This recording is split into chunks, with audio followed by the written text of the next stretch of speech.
22শে শ্রাবণ এলে কেন বুক ভারী হয়? তোমার শারীরিক মৃত্যু হলেও তুমি তো আছো সবখানে, সব স্থানে, সর্বক্ষণে। বৃষ্টির বারিধারা যেন করুণ সুর বয়ে আনে, মনে করিয়ে দেয় তোমার চলে যাওয়া। তোমার সৃষ্টির সকল ধারা হয়ে তোমার নিত্য বয়ে যাওয়া। হে প্রিয় কবিগুরু, তুমি অনেক বেশি আপন, অনেক বেশি নিজের। প্রতিক্ষণে তোমার সৃষ্টি নতুন করে ধরা দেয়, জাগায় আমাদের ভালোবেসে। তুমি ছিলে, তুমি আছো, থাকবে সদা।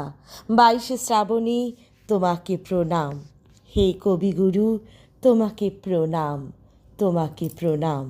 তুমি তো আমাদের নিত্য চিরনূতন। কবিগুরু, তোমাকে প্রণাম।